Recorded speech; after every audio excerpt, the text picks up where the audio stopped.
ऊंचे उठो कि जितना उठा गगन है, इतने ऊंचे उठो कि जितना उठा गगन है। देखो इस सारी दुनिया को एक सृष्टि से सिंचित करो, धरा समता की भाव वृष्टि से।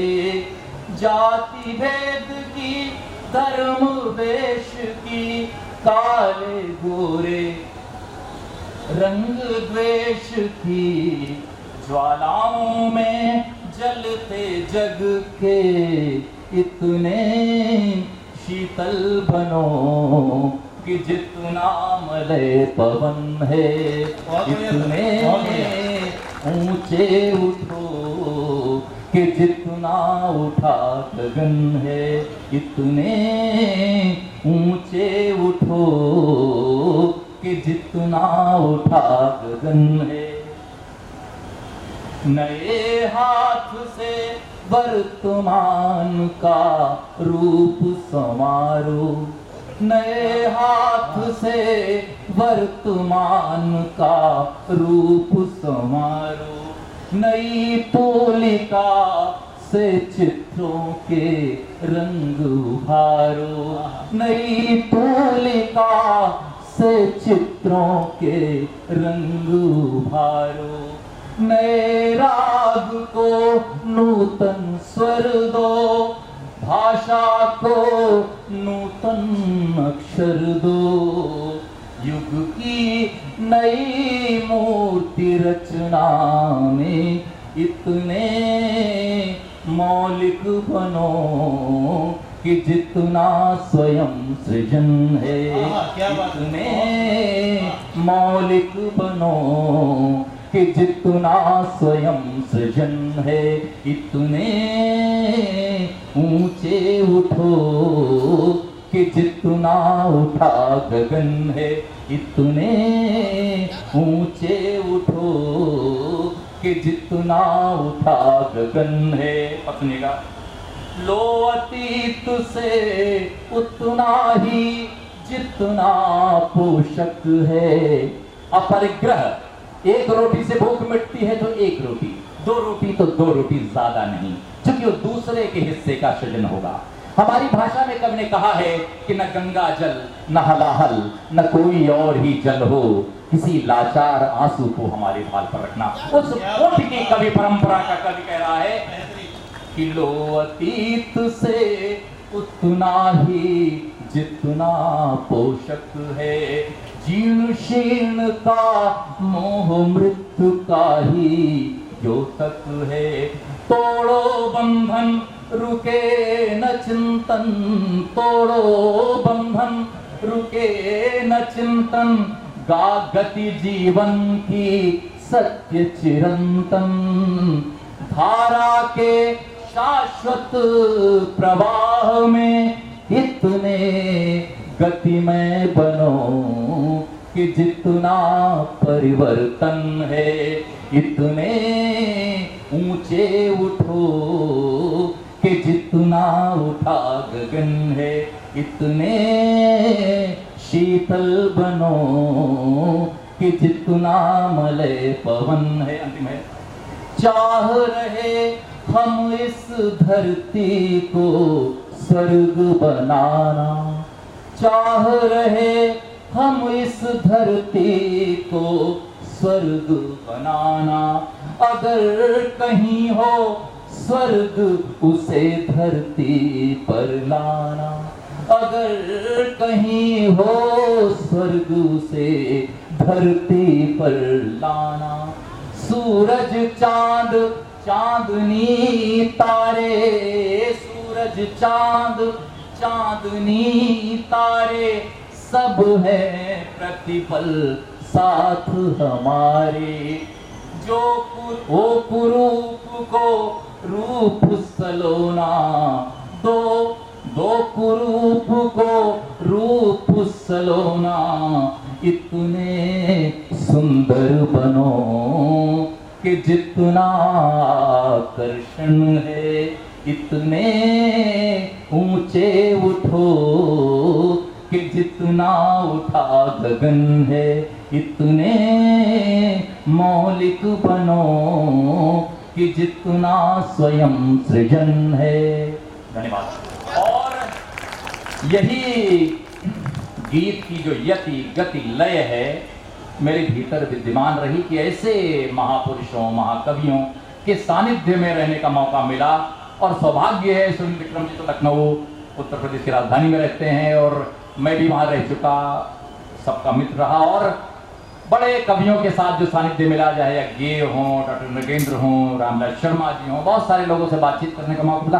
और साहित्यकारों से मिलकर वही अच्छा लगा कि जिसके निकट बैठ कर नहीं लगा कि इतना बड़ा साहित्यकार। रामविलास जी के बाद मैं किसी साहित्यकार को नहीं मानता। इतने कम्युनिस्टवादी चिंतक जिनको कि कोई दक्षिण पंथी भी मिले तो चरण छू के नमस्कार कर ले, ऐसा योगी जिसने अपना उत्तर जीवन वैदिक वांग्मय को खंगालने में लगा दिया, जिसलिए नामवर ने कहा कि इतिहास की शव साधना कर रहे हैं रामविलास जी।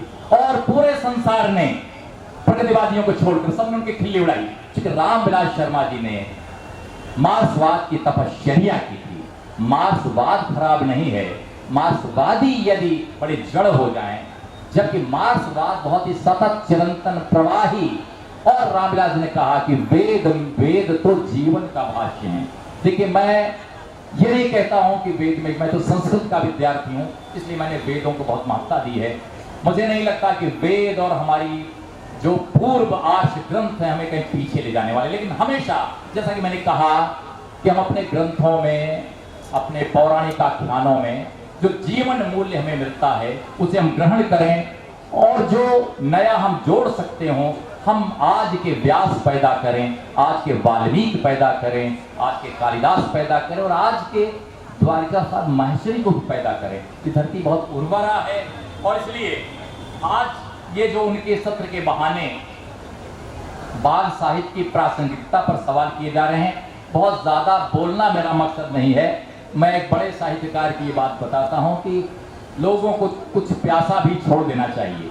बातें करने को बहुत है, चूंकि मैं तो प्रोफेसर नहीं हूँ, अध्यापक नहीं हूँ, और मैंने ऐसी कोई सिद्ध नहीं पाई है कि हम व्यर्थ में अपने श्रोताओं को शहीद करने के लिए आमादा हो जाएं। लेकिन ये सच है कि आज की जो पूरी पृष्ठभूमि है, आगरा साहित्य महोत्सव की जो संरचना है, मैं कहा था कि पत्रकारिता और संचार विभाग का ये उपक्रम है। मैं समझता हूँ कि एक बड़ा से बड़ा मैनेजर MBA किया हुआ भी इस तरह से साधना के साथ पहला आगरा साहित्य महोत्सव नहीं कर सकता जैसा अमी निडर आधार ने किया है। तो पहली बात तो चमत्कृत हुआ। डॉक्टर विनोद माहेश्वरी से मैं कह रहा था कि आप जब नहीं भी रहे प्राचार्य के पद पर, और तब भी आप इस साहित्य महोत्सव को अपना सहयोग देते रहें। और मैंने ये भी कहा कि आप योग्य पुत्र हैं, लेकिन योग्य पुत्र होने की कुछ परीक्षाएं देनी पड़ती हैं। दुनिया आपको कहेगी कि आप माहेश्वरी जी के सुपुत्र हैं, लेकिन मैं तब कहूंगा जबकि आप संस्कृत की इस उक्ति को सार्थक करेंगे। और वो उक्ति मैंने नहीं बताई, अब मैं बता रहा हूं। युक्ति और उक्ति दोनों बताई मैंने उन्हें। सजाता ये न जाते न याति वंशः समुन्नतिम, उसका पैदा होना सार्थक है जो अपने वंश की समुन्नति करता है। इसके पीछे में भी भाई भतीजावाद के प्रवर्तन की अभिलाषा नहीं कर रहा, लेकिन उसका पैदा होना सार्थक है जिसके पैदा होने से वंश की समुन्नति होती है। अगर आप किसी अपने मित्र का, अपने शिष्य का, अपने सुत का, अपने संतान का, अपने पूर्वज का कुछ उपकार करते हैं तो शास्त्र सम्मत है, ये शास्त्र विमत नहीं है। तो ये मैं कहूंगा कि द्वारिकाधीश माहेश्वरी जी की स्मृति को सुरक्षित रखने के लिए और नई पीढ़ी को सौंपने के लिए और ऐसे अग्रदूत पैदा करने के लिए जिनके भीतर साहित्य का जुनून हो, जिनके सपनों में आग होती है, रात भर करवटें बदलते हैं। हमने अगर उस गीत की रचना की है, साहित्य की रचना की है, दूर दिल्ली से उनकी याद में चले आए हैं। कई बार आगरा आया हो, डॉक्टर ओंकार प्रसाद माहेश्वरी जो विनोद जी के चाचा हैं और भाई हैं, चाचा बड़े भाई हैं, उनके पास आता था। माहेश्वरी जी वहीं रहते थे जब घर नहीं बनवाया था, वहां रह के मैं नोट्स लेता था। मुझे लिखने की बिल्कुल तमीज नहीं थी, साप्ताहिक परिशिष्टों में लिखना चलता रहता था। लेकिन जैसे आप प्रबंध काव्य लिखते हैं, किसी व्यक्ति जो संपूर्ण जीवन है किसी उपन्यास में आता है। जैसे बाणभट्ट की कादम्बरी है, बाणभट्ट कवि माने जाते हैं, गद्यम कवि नाम निक्षम वदंती, गद्य कवियों की कसौटी है। जैसे अभी स्वर्ण ज्योति जी कह रही थी, बाल साहित्य किसी लेखक की कसौटी है। बड़े लेखकों ने माइसी से कहा कि मेरा भ्रम है, आप तो साहित्य बाल साहित्य में रह के अमर हो गए, आपको बच्चा बच्चा जानता है, हमारे पिताजी जानते हैं, चाचा मुझको कोई नहीं जानता। आज पंत की शायद ही कोई कविता पाठ्यक्रम में हो, कल हो सकता ये भी न रहे। लेकिन जब तक बच्चों में से बाल संस्कार गीत रचने वाले हमारे भीतर हैं, तो मैं कहता हूं कि एक उनकी स्मृति में एक ऐसे पुरस्कार का गठन करें और साल में वे गोष्ठी करते हैं, उसको थोड़े से बड़े पैमाने पर राशियत किंचित हो लेकिन सम्मान अटूट हो। और यह होना चाहिए, इसमें मेरा भी योगदान सम्मिलित है। तन समर्पित, मन समर्पित, आत्मा का धन समर्पित, और क्या तू बोल मेरे देश। देश के स्थान पर डॉक्टर विनोद जी बोल। तो एक बार जोरदार तालियों से विनोद जी का हौसला अफजाई कीजिए। वरना उत्तर प्रदेश के लोग तो जेब में बहुत कम हाथ डालते हैं। सुरेंद्र विक्रम जी को बहुत अनुभव है, चाय का दाम मुझे देना पड़ता है हमेशा। हमेशा अपनी तनख्वाह का जिक्र करते हैं, तो गरीब आदमी विपन्न।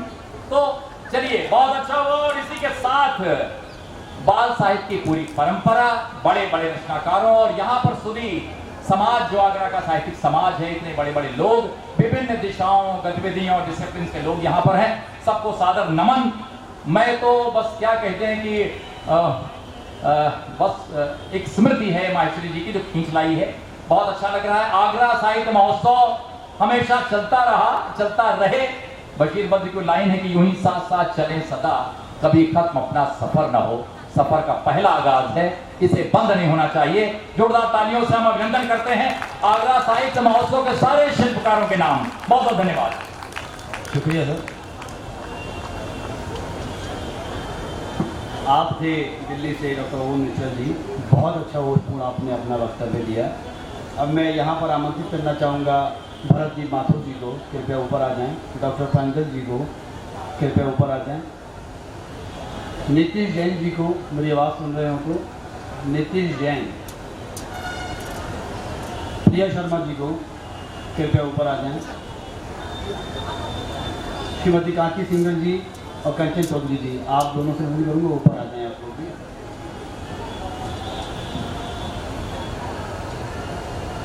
थोड़ा सा कंचन चौधरी जी, प्रिया जी।